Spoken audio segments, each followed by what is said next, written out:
was about micro secondments.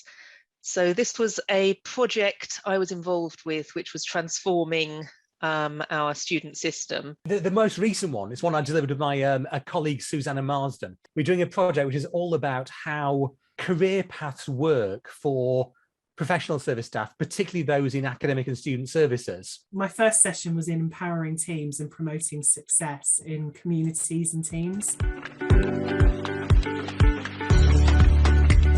It's something I'm really passionate about. You know, I've worked in higher education for, it will be nearly 16 years now. And I've worked with some great teams, and I've worked with some teams that don't work as well.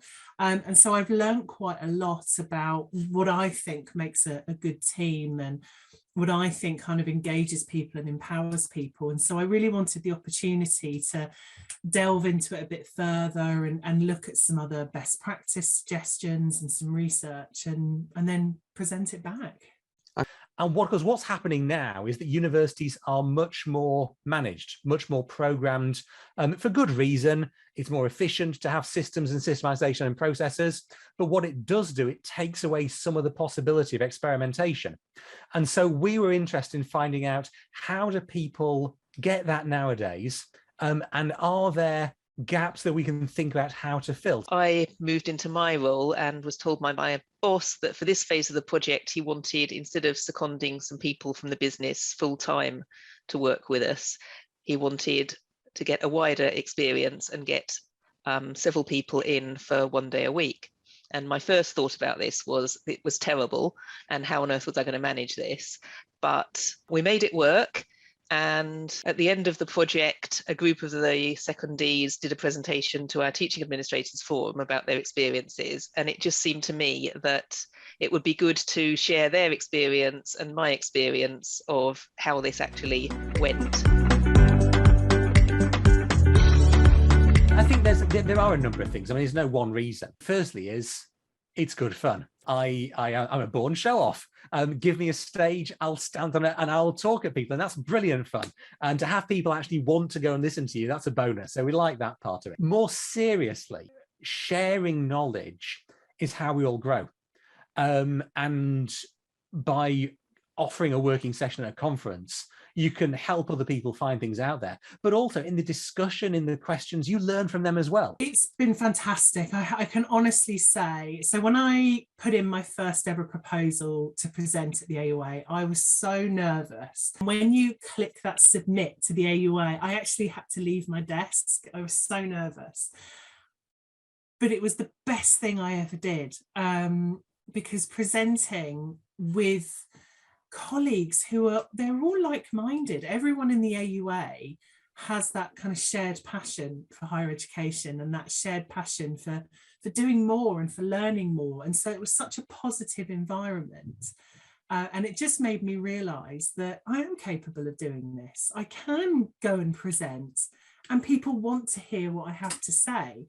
And so it just boosted my confidence a millionfold. It really did. And and it led me to submitting again the next year and the next year, and I don't think I've missed an AUA conference since. I think it's a really good incentive for networking, and sometimes when you go to conferences, and particularly if they're with the delivering online, if you're not that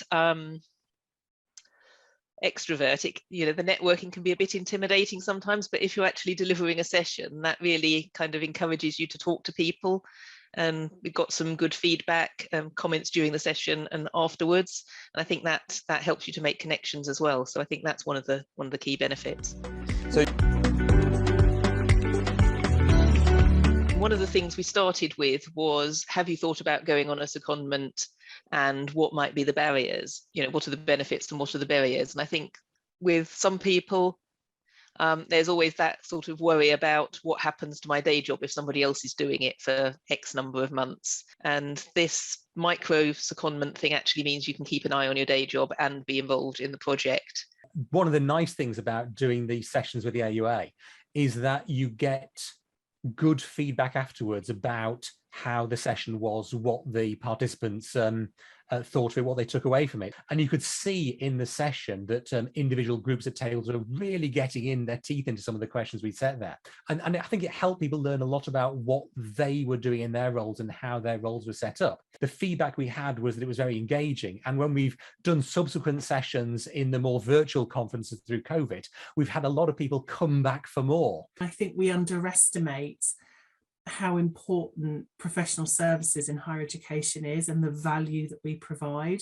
So I hope that my sessions kind of help to highlight that, just how beneficial professional services is. But I hope as well the importance of a strong team on valuing and recognizing different people, and the skills and the knowledge and the creativity that different people can bring to the team.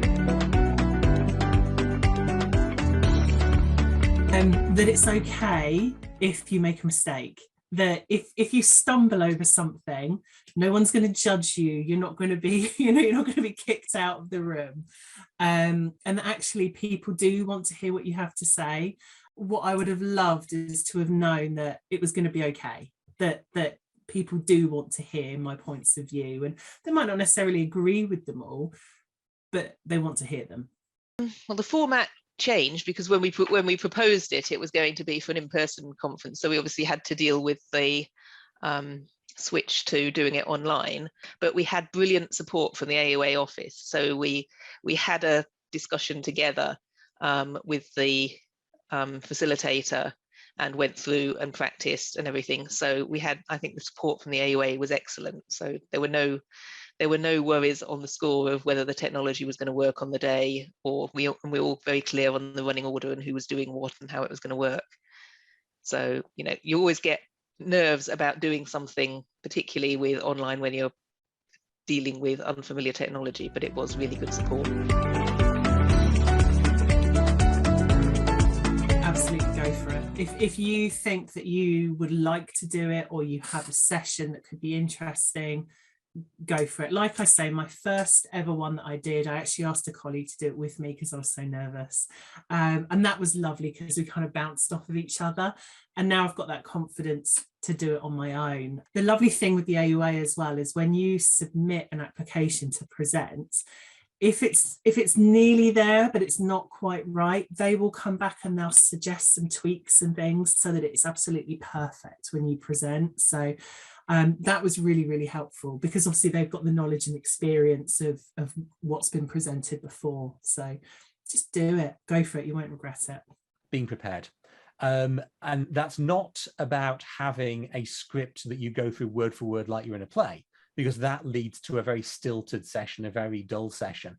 Prepared means really thinking about what are you trying to get across overall? What's the big message you got there, and what are the key steps to it? Perhaps writing down your session as bullet points. And if you can get bullet points on one side of A4, and you might perhaps get 15 or 20 points on a page there, you've got covered 15 minutes of speaking, no problem at all. The second part of it is to practice. And the joy at the moment, of course, is that we've all become used to Zoom and things like that. So it's very easy to collar someone who's a friend maybe somewhere else and say, sit on Zoom and watch me present for half an hour. And you've got the audience there. You can record yourself and watch it later on there to see how you went there, but also you can get direct feedback from someone. And the third thing to do is to think about the visuals you use. So think about if you're using a PowerPoint or if you're using some other form of visual aids, it might be flip chart slides, whatever it is. Think about why you're using them. How are the participants going to engage with them? Will they engage better if they've got handouts on a piece of paper that they can make notes on? Will they engage better if you share them in advance so that if people are coming maybe with learning differences, that they can engage in different ways? Stop thinking about it and actually do it. The AUA is actually a really kind of supportive audience. Everybody there is doing, they know the sort of world you're working in, they know the sort of challenges you're facing, and they are kind of a really supportive audience.